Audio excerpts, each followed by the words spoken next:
Okay, so let's begin. The inner child shadow work is a very, very vast pool of a work that we need to address. Right, there's so much to unpack, and so I've decided to break the live stream into parts because I want to cover as much as possible. It is such an essential part of our spiritual development and our psychological development, and without the the understanding, at least the basic understanding of what inner child consciousness is, it can really prevent us from growing, and then we don't know why we're not growing. Okay, so for the benefit of those who have never attended my classes, my name is Shamla Khan, and I have been a spiritual teacher for a long time now, more than 20 years. And the work that I do would be essentially quite different from most new age teachers, because my focus is not just on meditating or spiritual activations or light body work. My focus is really on the psychology as as well as addressing the shadow parts of self, and being honest with self, like what are parts of self that is preventing me from growing, right? So this is what I teach my students and my clients.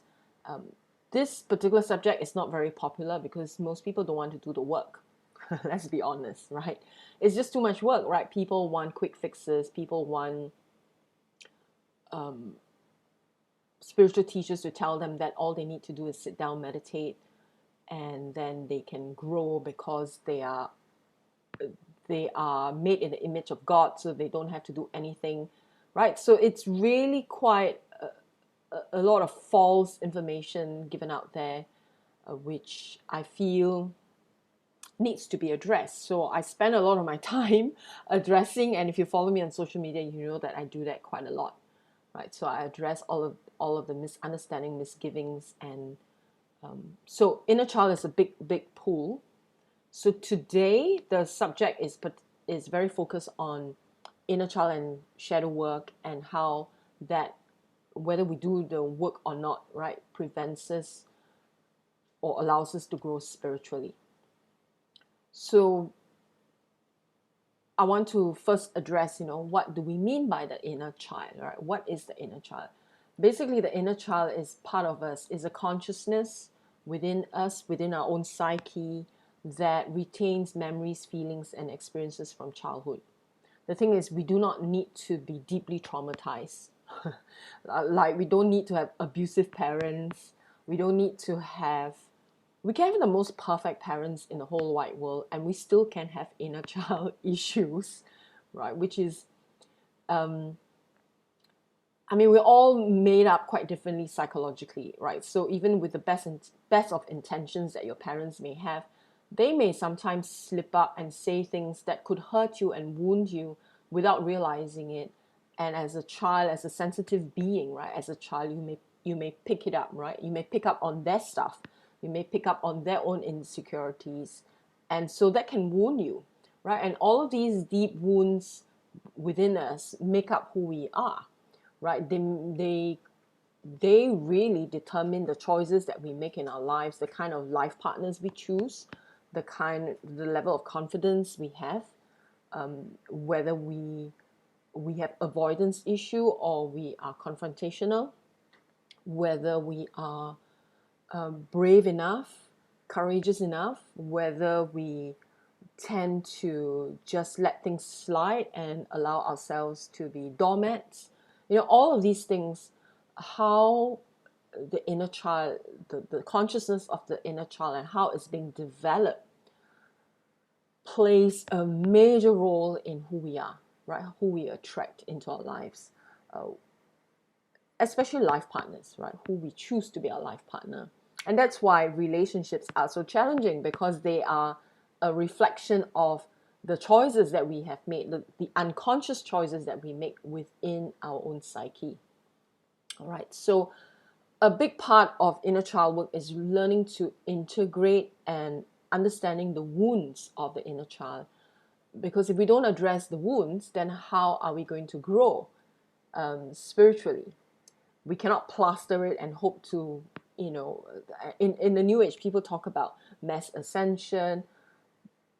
It's really an illusion, at this point in time. No one is doing the actual work they're supposed to be doing. And what mass ascension? How can you grow, if you don't address the elephant in the room, right?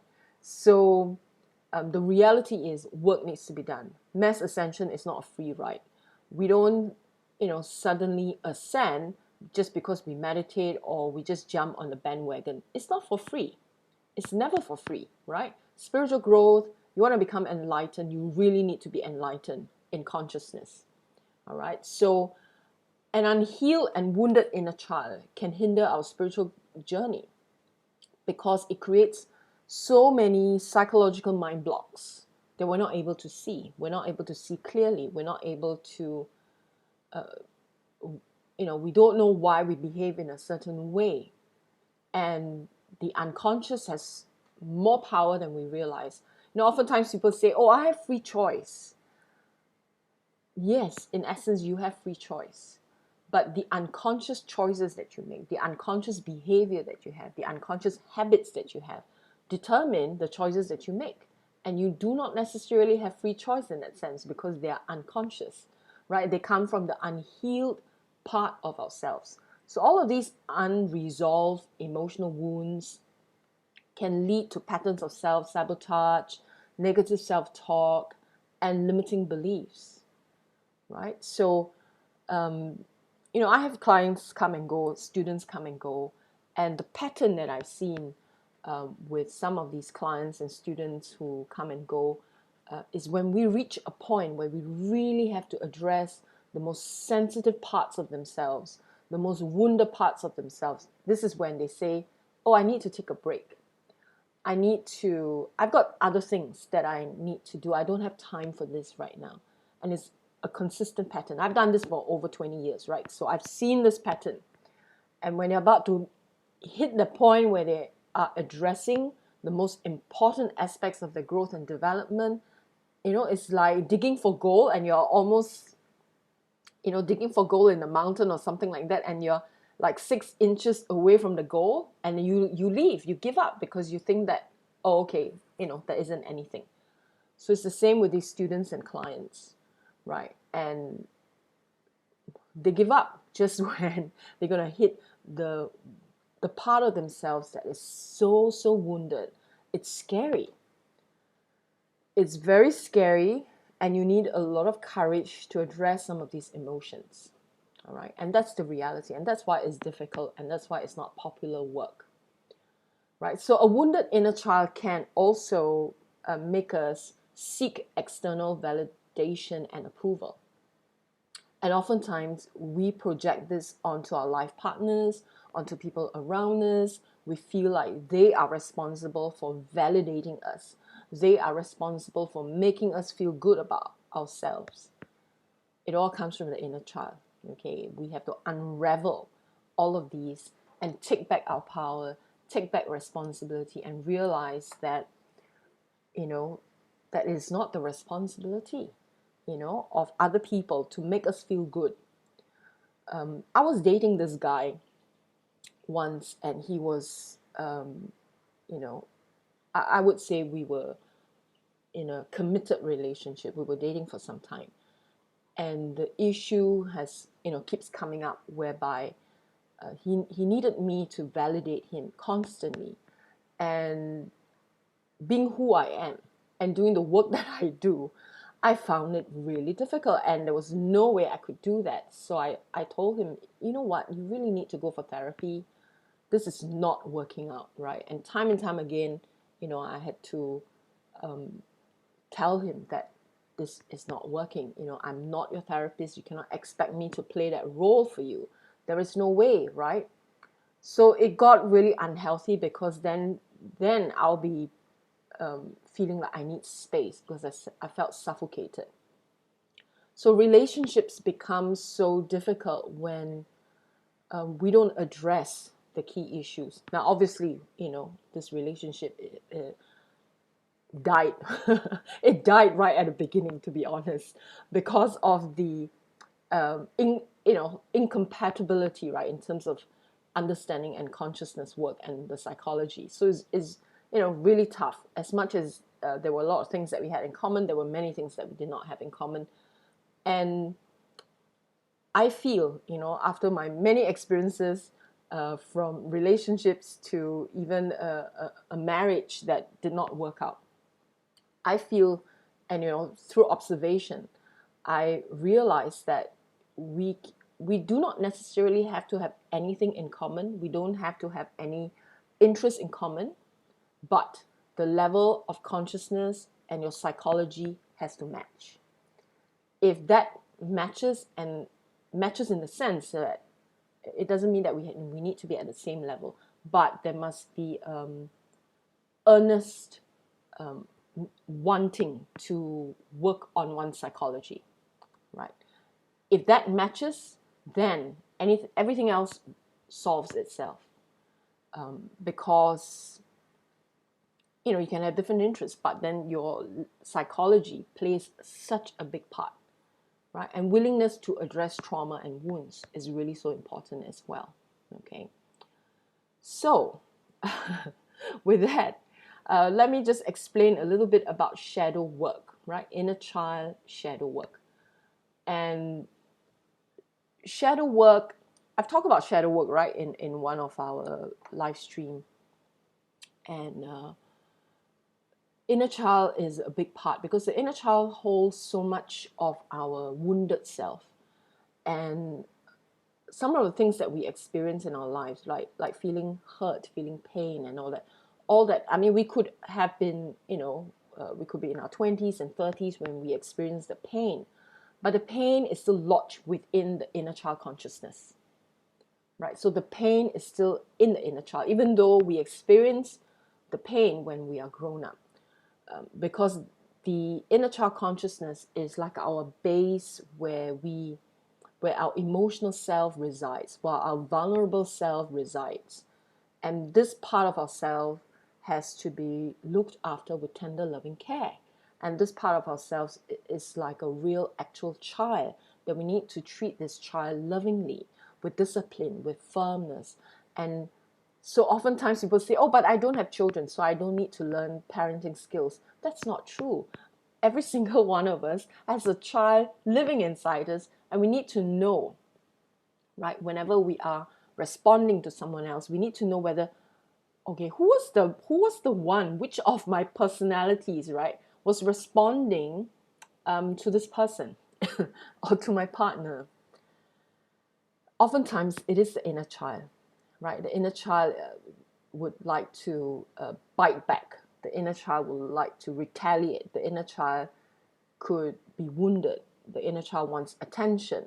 The inner child is needy. The inner child, all of these things, right? So the inner child acts up. So in doing inner child work, essentially, I'm helping my clients and my students to grow up, right? I know this sounds strange, because you could be a 50 or 60-year-old person and you have not grown up. Physically, you have grown up, but your consciousness hasn't grown up. Or rather, you have not learned how to parent your inner child. So a lot of the work that we do, right, is to understand the difference between the inner child that is behaving, that is talking, that is making decisions, versus the inner parent. So the inner parent has to almost be like the guide, to guide the child and to make decisions, and to play that role where it is balancing itself really well, being loving at the right time, being firm, being disciplined, right? So let me just give you a very simple example. Like, you set a goal for yourself that you need to be more disciplined in your exercise, or in your dieting, or in your health in general. And so you say, okay, tomorrow I'm going to wake up and I'm going to go for a run. But you wake up the next day and then you feel like, oh my God, I really don't feel like running. I feel so lazy. I just want to lay in bed, right? And then you continue sleeping. So what has happened there is your inner child has made that decision. Your inner child has decided that I'm not important enough. to have better health, I just want to sleep in. And your inner parent has abdicated responsibility. Your inner parent has given in to the inner child and said, yeah, forget it. So your inner parent has decided to just hide and not play its role to get you up to do what is necessary and what is healthy for you. Right? So we have these multiple personalities within our consciousness, and each plays a role. So when we give in time and time again to a part of us that doesn't feel like doing anything and just want to like, oh yeah, I'm just gonna laze, I'm not gonna, then we're not allowing, or we're not listening, we're not taking the guidance of the firm and loving inner parent. Okay, in the next class I will talk about the different aspects of the inner parent, because there are three. It's like your inner parent has split personalities, yeah? So you have three types of inner parent. Even the inner child, there are three types of inner child. I think it will be too much to talk about today, so I'm just gonna in general tell you about inner child and inner parent.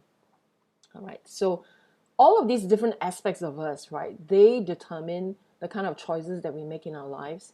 They determine, oftentimes, we may mistaken that prompting inside us as a spiritual guidance. And this is so common, right? In the spiritual movement, New Age movement, people often say, oh, my intuition tells me that I need to do this or I need to do that.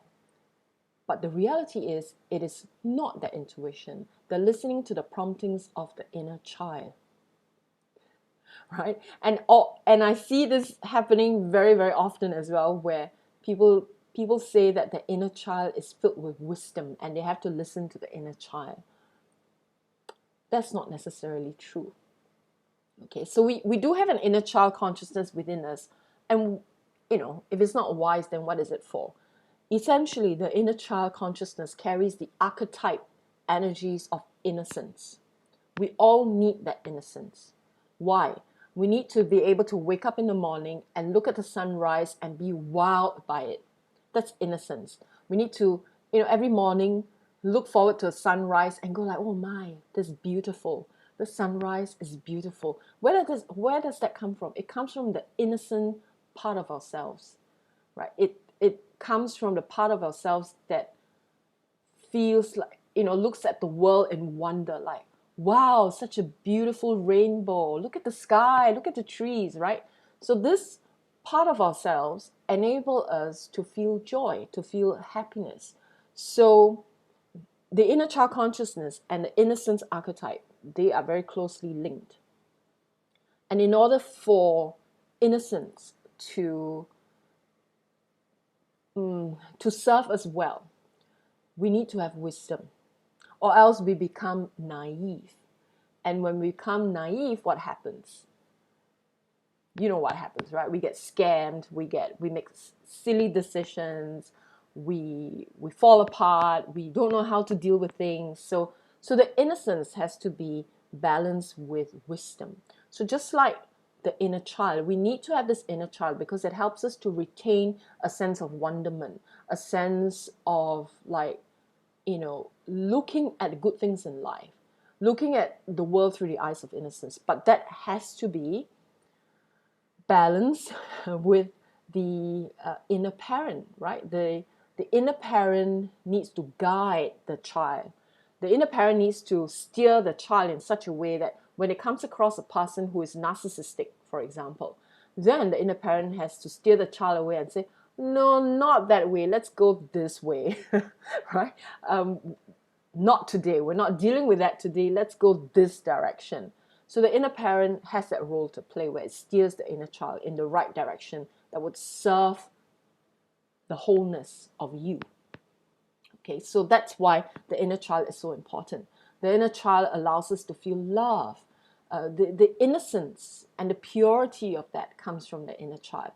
But if the inner child is wounded, then it's so difficult, right, to access that sense of wonderment. If you're depressed, when you go out and look at the sun or the rainbow, it's not going to make you feel the sense of wonderment, right? You're just going to look at it and you feel jaded. You're going to say like, oh, okay, it's just the stupid sunrise, right? I see the sunrise every day. What's the big deal, right? So it can be very jaded that way if you are filled with a lot of wounds, right? You're not able to see the wonder of the planet and the world. Okay, so that's why it's so important to address the darkness, the wounds, and all of that. Okay, so let me check my notes. Now, when we do our shadow work, what it does is we are throwing light into our trauma. And when we throw light into our trauma, we can see things much more clearly. We have greater self-awareness. And when we have greater self-awareness, we can access our inner wisdom. And this is where, you know, the personality, right? So for example, I have my inner child who's wounded. And then I consciously work on the shadow aspects, right? I consciously work on the issues. And when I do that, I throw light into the darkness. So when I throw light into the darkness, that's the inner child, right? Begin to like access greater levels or greater depths of emotional, positive emotions. And when then me, Shamla, as the person, can then see like, oh wow, if I do that, right, then I see things much more clearly. And then me, Shamla, as a person, can then access greater wisdom and guidance from my own higher self. If the inner child is covered in darkness and not able to access or not able to see clearly or not able to feel love, then it's very difficult to connect with the divine. All right. So all of these different parts of us, the personalities within us, has to work together like a team.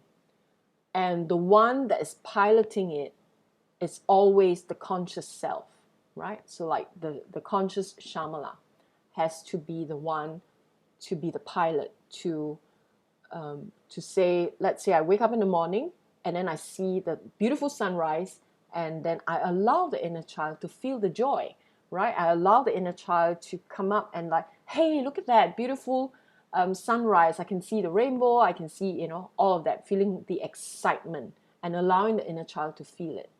So me, as the conscious person, consciously allows. And so always remember, you are the pilot in your life. And you have all of these different personalities within you that you need to work with, right? And you need to choose who you're going to listen to. Because sometimes you have the critical inner parent that may come up. Are you going to choose to listen to the critical inner parent at a time when you need to be very confident? The critical parent is going to just say you're not good enough, you are this, you are that, all the terrible things. And if you choose, as the pilot, if you choose to listen to that critical inner parent, your inner child is going to retreat, right? It's going to be so wounded. It's going to retreat and go like, okay, I can't do this.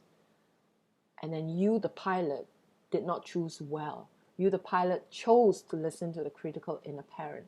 So as the conscious person, as the pilot, you have an ability to choose who you want to listen to at any point in time, right? And so then you get on with your life so that you are functional. You choose the right voice to listen to. Now, having said that, it's also important to carve out time after that, you know, in your inner processing work, and to ask yourself, oh, why did that inner parent say that to me this morning? I'm so glad I did not listen to her voice. But where did that come from? Why did she appear? So this is where your inner process has to come in. This is where you have to question and develop greater self-awareness, and you want to shine light into that darkness and to investigate, like, why? Why did the inner parent say that? Why did the critical inner parent surface to try to sabotage me? All right. So there are two things in which we need to do, right? Which means we need to be functional in the world. We need to choose the right voice to listen to at any point in time in our lives. And then we need to do the inner process. Okay, the inner process is something that most people don't do. So time and time again, they will say to themselves, oh, okay, I make a conscious choice to do this, but then they don't address why. Why did that voice surface? Why did that critical voice come up? Why is it coming up so often? And how do I make a better decision the next time? And so the more we are able to have, the more inner processing work that we do, the more or the lesser the voice of the critical inner parent will surface, because you are not, or you have a greater understanding of how it operates, and you give it less power, and you give more power to another aspect of the inner parent, which is the firm and loving inner parent, to play a much more major role, in your life. Okay, so I want to share with you some practical tips, okay, that you can utilize. One of the key things that I teach my clients and my students is this thing called dialogue or journaling, where we investigate. So let's say you had a fight with someone that you're very close to. It could be your spouse, it could be someone that you're very close with. And you decide that you want to investigate which part of yourself is wounded. And so you start a dialogue process, right? You write it down.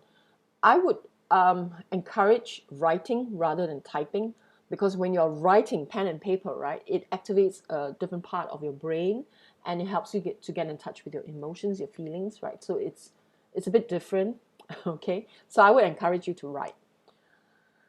And so when you write, you are essentially like writing a script. So in the dialogue process, you can maybe allow the conscious self, right? So the pilot, to first begin the dialogue, and you can say, all right, I want to invite my inner child to come into this dialogue. I want to know why my inner child was so wounded in the argument. Why did she feel defeated, or why did she feel so angry? Whatever the emotions that you experience, right? You want to do an investigation. And so you ask the inner child to tell you, how she feels, and all that. Just let her express. And so you do this on paper, right? So you write, it could be however long it is. And then you thank the inner child, right? The pilot thanks the inner child and say, okay, thank you for sharing how you feel. Now, the role of this journaling and dialogue process is to investigate. You are not there to try to, in your dialogue process, you don't have to say, oh, I hope you feel better soon, or you're not there to make the inner child feel better. That's not the point of the dialogue process. And I'll tell you why in a second. The whole point is to investigate. And then when you read the dialogue after, right, and you look at what the inner child has said to you, you may realize that some parts of what has come up in the dialogue is not necessarily the inner child. It could be another aspect of you. It could be a critical inner parent that has chimed in. And so your job, right, in a dialogue is to, after you've written, right, you take a red marker and you go through and you go like, this doesn't sound like the inner child. This, I feel, sounds like a critical inner parent, because the inner child is so angry with that person I argued with, that this inner child is criticizing this person. So that essentially is not an inner child consciousness.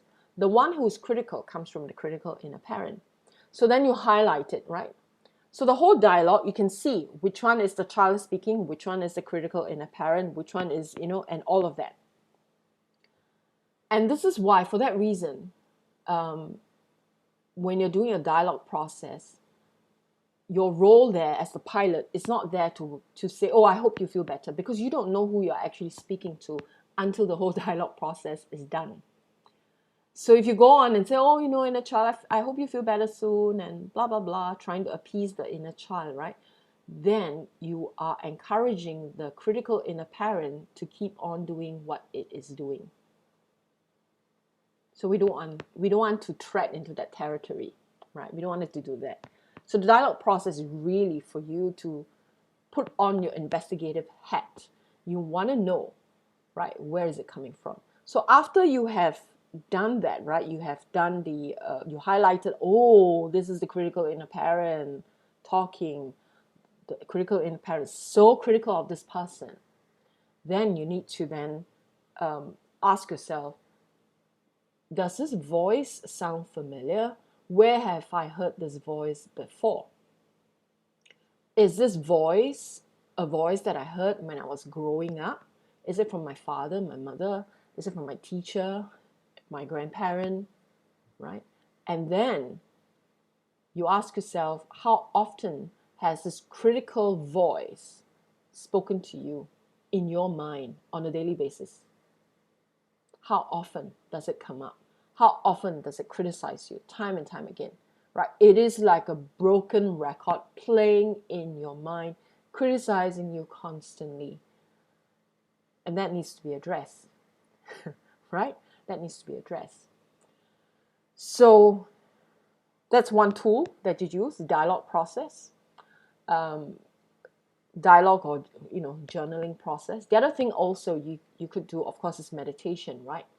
Where you go, where you do a visualization, where you, the conscious self, the pilot, goes into the visualization, and you look for the inner child, and you spend some time with the inner child, and you comfort the inner child. So if you feel and you know that the inner child is wounded, then it's important for you to get into that space where you are, caring for the inner child. And you do it through visualization, you do it your feelings, right? So it's a self-care practice.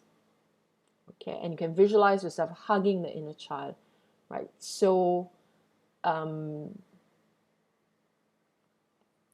I still? I just heard a sound. Okay. Hang on a second. Let me just quickly check. Okay. Never mind. We'll ignore that. Okay. So, so the visualization helps us to get in touch with this part of our consciousness. And in the work that we do, it's not enough, unfortunately, to just appease the inner child in visualization. We still need to do the investigative work. We still need to know how,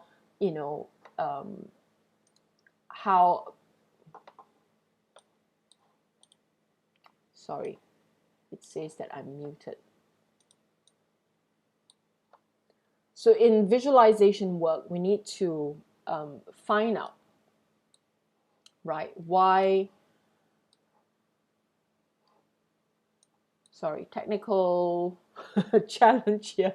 Okay, I think I'm okay now. In visualization work, we go in and we connect with the inner child, we connect with the energy, and we embrace our inner child with compassion, embrace our inner child with love, and we allow the inner child to feel safe in our arms, so to speak. And we allow the inner child to, essentially as the pilot, right, we want to hold space for the inner child and to allow the inner child to understand that this is a safe space. And if we do not create that safe space, then the inner child will retreat. Right? I'm sure you've seen people in your life where they are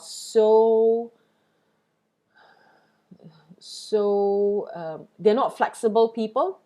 They're very, very strict, and they are like, you don't see them being flexible in any way. You don't see them smile. You don't see them. It's like there is no joy in their lives, right? That's because the inner child consciousness in them is so suppressed, is so denied, and is pushed aside that they cannot see, the joy in life. They can no longer enjoy, right? the nice things in life. Then, of course, you also see another part of maybe some friends you have who are completely run by the inner child, right? Their habits, their lifestyle, everything is run by the inner child. They do whatever they like because they feel like it, and there is no discipline. They don't know how to be firm with themselves, and then they do all these things at the detriment of their own health. And then they fall sick, and then, you know, maybe or maybe not, you know, that they may realize that it is all choices that they have made to bring them to that space where they are no longer healthy. Health could be psychological, emotional, of course, mental and spiritual health, right? So that ability to balance the inner child and the inner parent, it's so important because it makes us healthy. It protects us. It allows us to do what is right for us. All right. So the visualization is a space where we can express compassion, express love, hold space for the inner child, and allow the inner child to know that you are there to help it to cultivate greater self-love and have healthier relationship. When you have a healthy relationship with yourself, your relationship with your partner is going to be healthier as well. Either that, or you realize that the relationship is no longer working and it has become toxic, and then you make the decision to leave the relationship. And that is also a healthy decision, right? If it no longer serves you. So, you know, one question here that I received, which I would like to address, is how can I use inner child work to improve my relationships with others?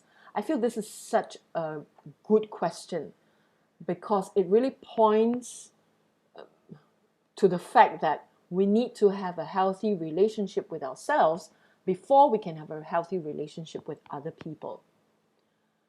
And a healthy relationship with self means having the right discipline to do the right thing, to treat self with love and compassion, and to have clear boundaries, right? The boundaries with self means like, okay, I know where the boundary is when I know I need to be more disciplined. So my boundary is, you know, like talking to the inner child, like, okay, waking up in the morning and the inner child doesn't want to exercise, then that boundary, right, has to be established. And you say, look here, we've had 8 hours of sleep, no more snoozing, right? And so we need to get our butt out of bed and go out there and do what is needed.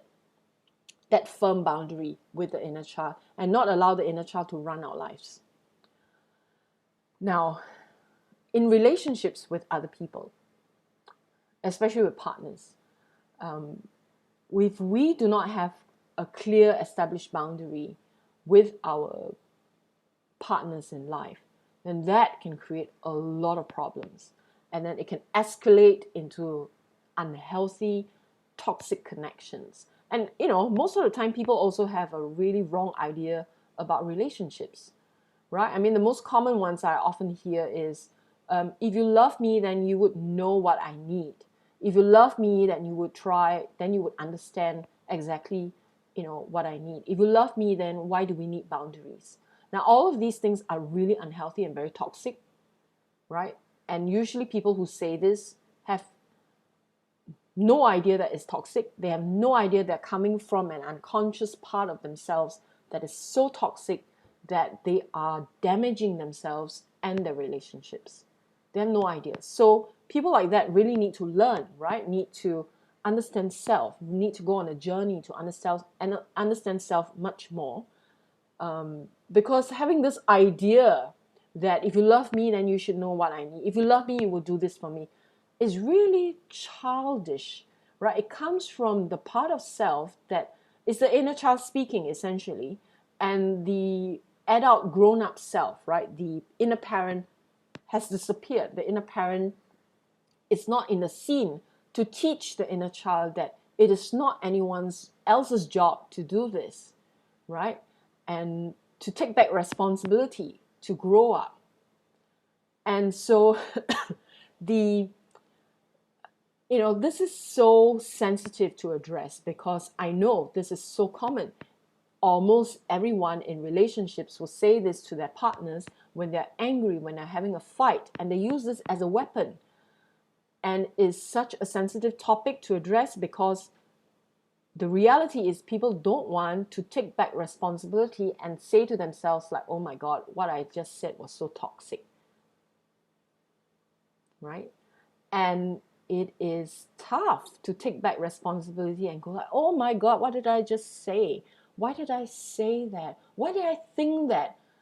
Right? It's also programming from society. I mean, the more people believe in this, the more people will do it. And then the fairy tales, the books that we read, I mean, all those things, right? They don't help at all, right? And all the dramas that we watch on television, on Netflix, or the Korean dramas, the romance, cheap local production as well, they don't help at all because they promote all of these unhealthy, toxic relationships.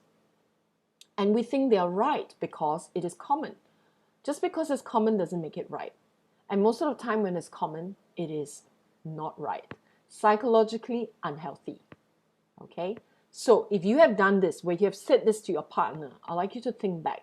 Like, why did I say that? Was I so needy that I refuse to take back responsibility and I expect my partner to know things? Right? I was in a relationship once when this guy told me that if we love each other, why do we need boundaries? Why do you have such clear boundaries? Do you not want me in your life? I say, in order for this relationship to work and for me to want you in my life, I need to have this clear boundary. Without this, then everything is going to fall apart. And I know that. And of course, it did not go down well. So people who people who feel you're being selfish when you have clear boundaries is a very clear sign that they are unhealed, they are toxic, that they are being selfish without realizing that they're being selfish, and they don't have, the psychological boundaries. That's a red flag. All right, it's a red flag. And that red flag means you need to make a decision, either to work through the relationship with each other or to leave and then spend time working on yourself. Now, I'm not encouraging people to leave their relationships just randomly and easily. It's not an easy decision, but ultimately you need to think about your own mental health, and you take time, right, to process this. Like, how much of this do I want to work through? How healthy am I in the first place? If I'm not healthy and I blame the other guy for not being healthy, then something is wrong, right? So if I'm not healthy, I have to take ownership. Like, okay, I'm not healthy. That guy is equally not healthy. Okay, we are maybe on the same level, but maybe I'm more conscious, so I need to work on my stuff, right? And when I work on my stuff, then I will relate to the other person differently. When I can hold space and relate to the other person differently, then I can hold space for the relationship and up to a point, right? And if you feel that you love this person so much that you can hold space and that you can live with it, where the person can never ever match you in consciousness, but you're okay with it, right? Because you have reached a level of your consciousness where you can that your focus is really on your personal development. Your focus is on your self-growth, and you don't have expectation that this person is going to fulfill some need of yours, right? Then maybe the relationship can work, but you have to be the bigger person, okay? And so it is tough in relationships. When you have a better relationship with yourself, ultimately your relationship with others, especially your more intimate relationships, will improve. And sometimes when you get to a healthier space, you will see much more clearly what types of relationships you need to let go. And that could mean the more intimate relationships. That could also mean friendships that you need to let go of because they no longer serve you. they could be hindering your growth, your process, then you need to let go of those. You need to find new friends, new people. When you're in a healthier space, you need a healthier environment. If you're a healthy person and you're in an environment that is not healthy, it's not it doesn't serve you in the long term. You're gonna get really, really drained. All right. But of course, it boils down to priority as well, right? Because let's say your parents, right? I'm going to use the example of my own parents. So my own parents, they're both in their 80s. And, obviously they grew up in a time where it's so different, right? They grew up in a time when, you know, Second World War was happening. So who in that generation would have done like deeper therapy work, especially in the Asian context, right? So they've not done any of this work. So caring for them, it's interesting, right? I think I shared this in my previous live stream, but I want to talk about this in the context of inner child. So looking at both my parents, I know very well, because they grew up in difficult times, that they both have inner child issues, unresolved, and it will never be resolved in their lifetime. And I know that, right? And I'm realistic about that. But for me, as a person, I do need to work on my, how they parented me, and how, some of the hang-ups that I've inherited, and how do I work through them. So I work through them, right? And so when I spend time with them, I take care of them, I spend time with them, I have to be very conscious that when the things they say to me sometimes, it comes from their inner child. And I know that. And so I don't take it personally. I just let it slide. I don't pick a fight. I don't feel it's necessary, because I know it comes from the wounded part of themselves. And there is no way for them to address this. They don't have the psychological capacity to be able to do that. So I have to let it slide. And then I behave as a grown-up, not as a child towards them. I behave as a grown-up, and I take care of them from that space, right? And I make sure that they are, physically, they're fine. I take care of their health. I take care of their wellness. So I just make sure that they're fine. So in relationships, right, answering that question, when we work on healing ourselves, our relationship will improve. And depends on how much you value the relationship. Obviously, I value the relationship with my parents. So then I put in the effort, right, to really be very vigilant when I'm with them, that I don't come from a space of a child. I have to come from a space of a grown-up, right? And so if there are relationships in your life where you feel like, okay, it's really not worth the time and the effort to try to, to be in that space where they're constantly being in the inner child consciousness, then you need to make a decision, right? So it depends on how, the value of the relationship. And if it's a relationship that has no value, where there is no value that you get from it, then it's fine, let it go. Okay, I'm going to answer this question. There is a part of me that can play the superhero role, wanting to save my partner. This would be an injured child, right? Yes. So you want to save your partner is because it's a trauma response. Okay. So in my live streams, whenever you ask me questions, I will be super honest. All right. I don't want to hold anything back, because I feel like holding back and trying to be politically correct in my answers does not serve anyone. It doesn't help you either. So I'm going to be, yes, it is a trauma response, which means that it is a part of you that needs to be healed, where when you were growing up, or whenever, you needed help, you did not get the help, and that wound inside you is still there. And so it's a trauma response that when you see other people injured, you would want to rescue them.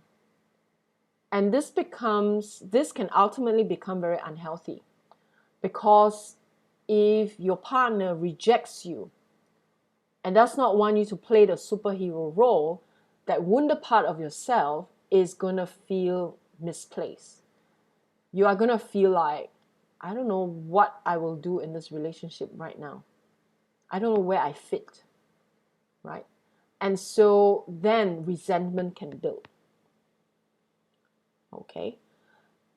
That energy of wanting to be a superhero should be directed to self, which means that you need to work on your wounded self. You need to heal that part of yourself. You need to address what is it that you have not addressed. Okay, I hope this makes sense for you. Okay, I welcome questions. Anyone else, if you have questions, please type them in while I address one more question that I receive. Okay, I'm going to answer these two questions together. First question is, what if I'm afraid to confront my inner child wounds? And the other question is, how do I know if I need to seek professional help from my inner child wounds? Right? You would need to seek professional help if you are afraid to confront your inner child. Okay? Now, that's these two questions go hand in hand, right? So if you do not if you're afraid to confront your inner child wounds, then you need to seek professional help. And if the fear, right, is a sign that your inner child, or rather your inner parent is missing, your inner child consciousness has gone into hiding, your inner parent consciousness has gone into hiding, the pilot, the conscious you, the person, has abdicated responsibility. It's not there for you. And you are possibly being run by the inner child. All right? Honest answer here. Okay? So this means that you really need to seek professional help. You really need to seek help to work through this.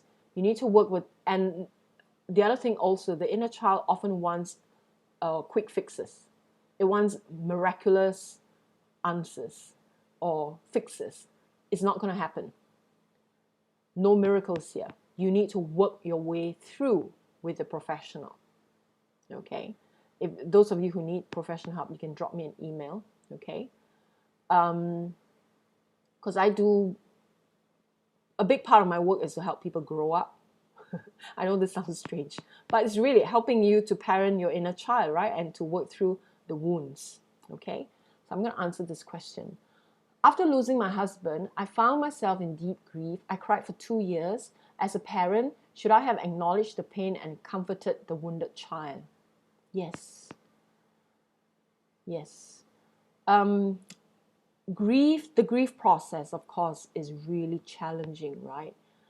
I'm not sure whether you have gone for therapy to address this, but I would highly encourage you to do it if you have not. Because I don't know your history. I don't know where you are right now in terms of the grieving process. And so I don't want to go into space where we go into regret, like, oh, I should have done this, oh, I should have done that, right? I mean, that's not why we're here. But I would say, moving forward, if you have not done any therapy work for your grieving process, you should, all right? And when you have done the grieving process, then you go into inner child work, and that's possibly a combination of work that needs to be done, like grief management and also addressing inner child, because the inner child is possibly also very, very wounded from the loss, and the inner child doesn't know, right, where to gravitate towards. And the other thing also is to explore the dynamics between your relationship with your husband, because we don't know at this point, I mean, from what you're sharing, we don't know at this point whether there is any projection of the parenting role onto your husband. Again, this is very common, yeah? It's not a judgment when I say any of these. Whatever I've said to you is not a judgment. It's basically, if we have not done any inner child work, we don't know how, right? We have not learned how. And oftentimes we project that parent role onto our partners, and we expect our partner to be our parent. right? And that's why the saying, right? We marry our parent, right? Because we have unresolved issues, and so we hope to continue in the healing process, and that's why we choose our parents, somewhat, like a parent that's somewhat a parent-like figure, right? So there's a lot of projection. So that's why more work is needed for you, because if you have to investigate into whether you have projected the parent role onto your husband, then the grief process is even deeper, because then, like, what now, right? The parent is missing. What now, right? So it's very, very delicate work. It will take time, and but it is very fruitful. All right, that's what I can tell you in this work. Okay. Now I'm gonna answer the next question. I recently come across this modality that uses superconscious to bring about healing without the need to talk or address the inner child issues. Do you think it can possibly work? No, it's delusional. Okay, no judgment against whoever created this. Unfortunately, this is much more common than I care to like, which has really, really, is a distraction, and it has really created a lot of problems for people on the spiritual path. And oftentimes they go for these things, they don't really address the key issues, and essentially it's a quick fix, right? Use superconscious to bring about healing. How? You can't access your superconscious without addressing the wounds. How can you possibly have access to superconsciousness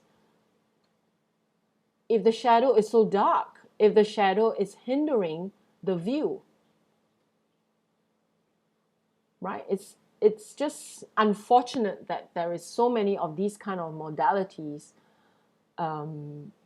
just too many of these kind of modalities out there that has driven people astray. People just go astray and thinking they have healed. And I told my students this just the other day. The minute you say, I'm healed from this, it means you have not. That's the most obvious clue as to whether you have healed, because the work that we do is lifelong. You don't just overnight heal from this and say, okay, I've already healed, I can move on. No, it's a lifelong process. And the thing is, inner child work is a lifelong process, because we have to keep monitoring, right? The inner child consciousness, when it's acting up, when it's wounded, because we do get hurt. Even if we become enlightened, we do get hurt, right? And the thing is, when you become enlightened, you get hurt, you have the tools to manage. So the healing process is faster because you know how to manage it, you know what to do.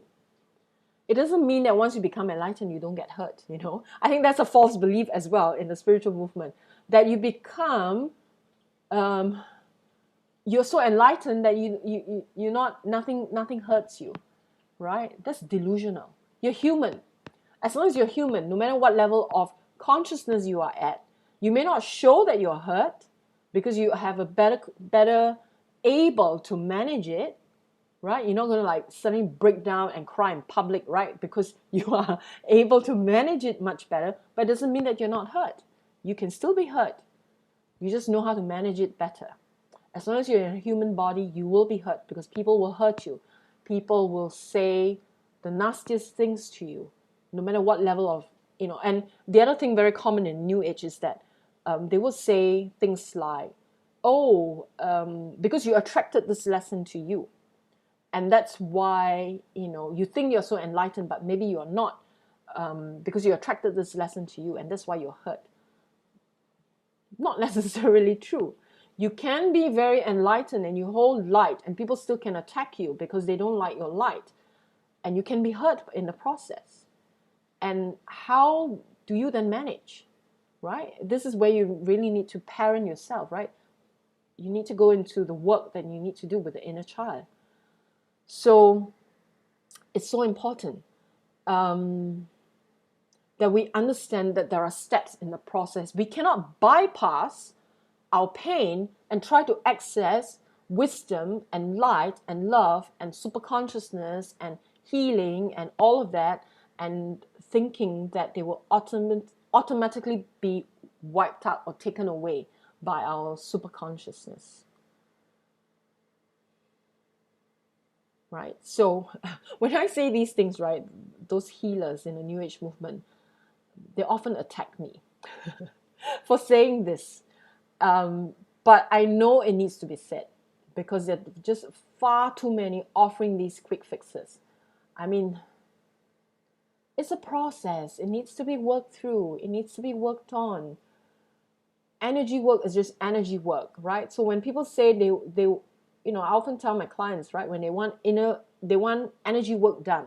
So I can give you energy work, I can clear those energies, but they will come back. I often say they will come back if you don't address the psychological work.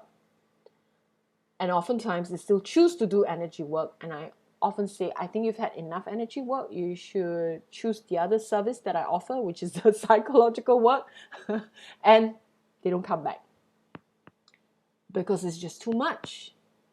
It's just too much work. They just want to feel good and high, right? Like, oh, okay, I feel good already. But it will come back. It doesn't go away so quickly, okay? And the wounds not addressed can escalate, and it will come back at a time when you are most vulnerable. And oftentimes, and that's why we always hear stories of people, right? Like it doesn't rain, it pours, right? Like when you go through something in your life and you go through an issue, right? And then more happens. Then you go like, oh my God, why? Why is it more? It's happening. And because when you're at a point of vulnerability, all these issues, right, will come up. It's a loop. It's like this, a part of your consciousness say, okay, free for all now. Everybody come up. All these issues. So it's just pause, right? And if you're not equipped, if you're not able to have the wisdom to hold and to handle, then you find yourself falling apart. And that's why I often tell people, address these things before you are traumatized. Address these things before you hit a roadblock, right? So you are it's like you have greater control over it when things are going well. When things are going well in your life, this is when you need to do your process. Don't wait till things get so serious, that things get so, everything is falling apart. And then you address them, because then you and the person working with you have to unpack so much. And when the unpacking is so much, it becomes heavier. And that's where you feel like you need to avoid it more. And that's how it is, right? That's the human part of us. So address issues when you feel like, okay, nothing wrong is happening in my life right now. Maybe I need to address some of the things that I know I need to address, but I've been avoiding them. Do it when things are well. Then you are in a better space to work through them, and you find that you can work through them with greater ease, and it's faster, and you see more clearly, right? So don't wait for things to fall apart, okay? So it's a lifelong journey. Yes, humans being humans, you only do it when the pain is greater. Exactly. But this is a life hack that I'm sharing with you. Don't wait for things to get so painful. Do it when it's not so painful. Then the process is much easier, right? I know it sounds like, oh yeah, common sense, but it's not so common when we're going through it, right? It doesn't feel that way, okay? So, what's the time now? Okay, I'm gonna wind down the session. I'll possibly do the next live stream next week, because I don't want to leave too big a gap to address part 2. Part 3 maybe we can wait a while, because part 2 is I want to really talk about the different aspects of our inner child and inner parent. Okay, so that you can use the tools and you can go in your process. Okay, so to wind down, I just want to share what we've covered today. We talk about dialoguing, we talk about journaling, we talk about you being the conscious self, right? You being the conscious self, and you make decisions, you choose who to listen to. We talk about the importance of inner child consciousness and why the inner child is so important to keep alive, to keep healthy, to keep loving, to have compassion, to have joy, right? And why it's so important to parent ourselves.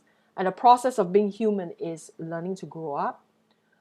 Are we operating from inner child, inner parent?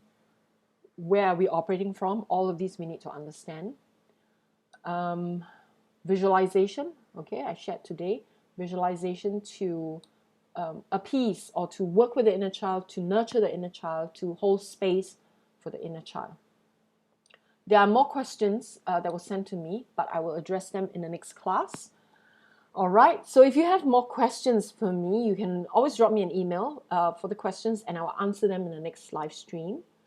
And I'm happy to see more of you attending the live stream with me, and I will keep on doing it, hoping more people will join us next time. And so details about next live stream will be up via email or in this YouTube channel. So I will see all of you again very soon.